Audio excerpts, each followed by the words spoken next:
I bet. So something we've seen pick up a lot over the last 18 months or even 2 years, really 3 years. We just feel like it's the problem's escalating faster and faster is what we call the Google tax. And it is out of area calls that Google will say, or out of area leads that Google will say never happened. We could show them an IP address. We could show them a recording of the call. We could show them a lead. But we're seeing it at an accelerated rate faster than we've ever seen it. And Google won't refund. And if they do refund, they'll refund for a single click, not the cost for the conversion. What are you guys doing to mitigate the Google tax? Is there anything we're not doing that we should be doing to help alleviate it? But we're just seeing it as a big issue across the board. For every client. Really? I haven't had that experience. I mean, we do get some people that are out of the area. Like we have a guy in California that somebody called from down here where I'm at in Florida, but I don't know if maybe they were interested in that area for something. So I haven't seen a huge. Well, hold on. Let me also clarify something I didn't say. We're excluding all the areas around the target locations. Most times we're excluding all the states except for that state, and then we're excluding the areas around the targets. But this is also, it's not like it's 20 calls a month. It's like 2 to 3 a month. So it's not like a huge problem, but it's still annoying. It's annoying enough to get emails about it. Yeah, it's a support issue where clients are like, "What the hell?"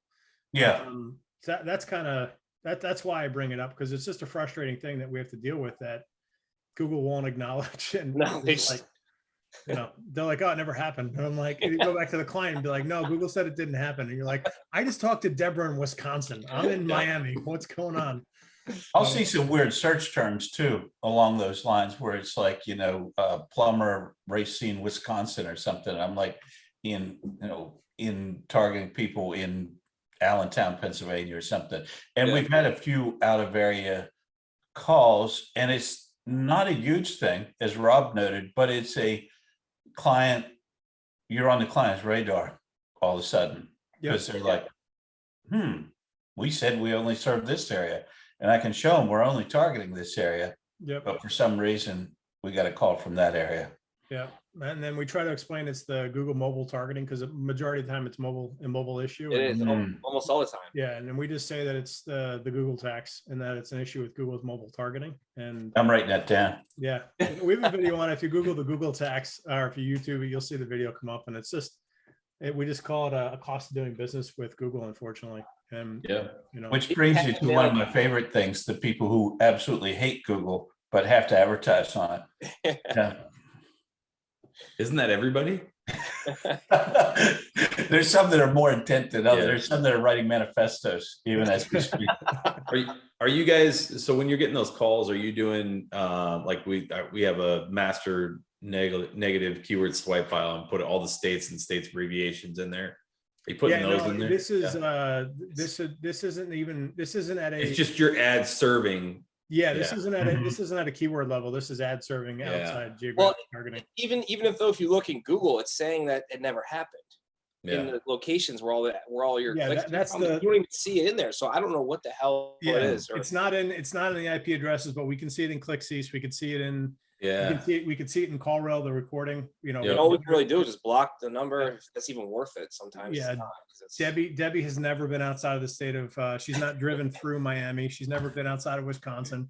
So it's not like she's getting picked up in a drag previously in type thing. So that's why we call it the Google tax. I would keep calling it that and asking the client if they're making money. You're going to have a couple of those a month. Exactly. I mean, that's one of my big things against the pay-per-lead model using Google Ads. It's like when you're doing management, you can factor in all of this stuff, the people calling for jobs that are clicking on ads and don't realize that click just cost the client $55. Right. And like all the stupid shit, we call it you can't take dumb out of the equation when dealing with Google Ads or Google, the searcher on Google Ads.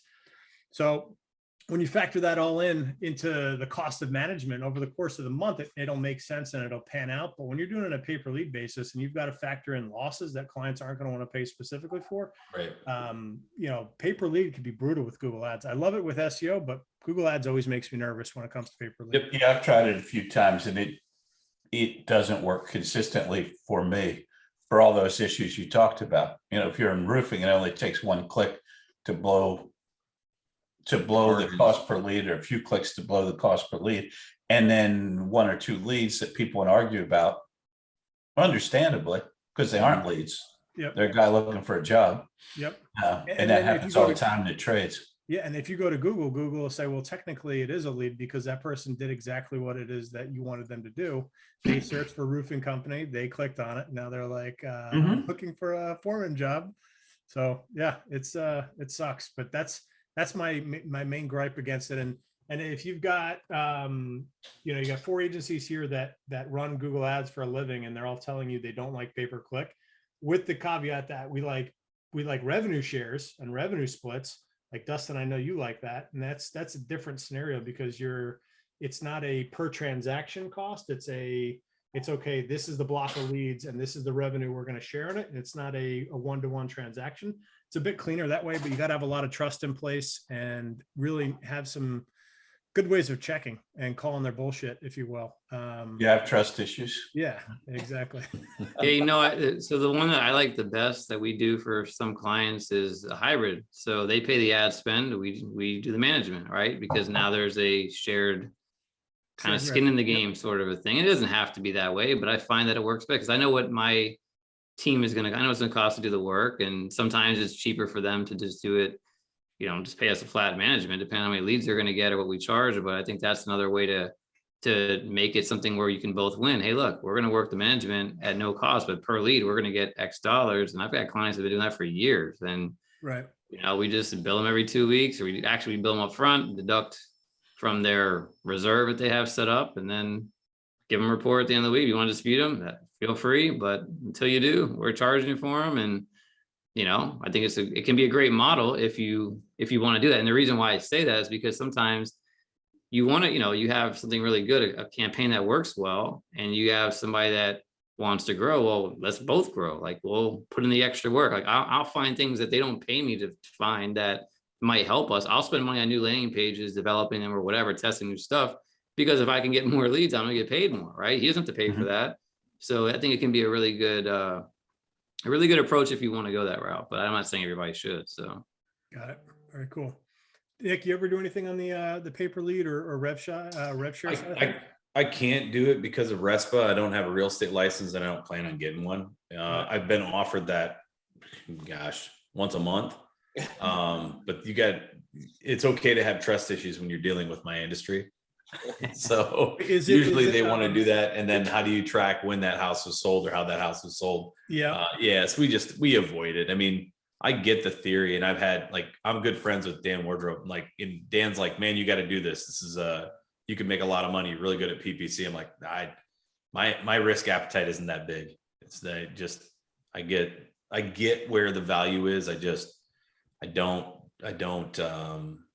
have a lot of desire to do it. There's another thing I'm not going to mention here that we could potentially do real well with, where it doesn't. We'll just do it offline. There's an opportunity that's been presented to us that we're like, okay, that could make us a ton of money, and I'd be okay with pay-per lead on that side. Got it. Okay. Cool.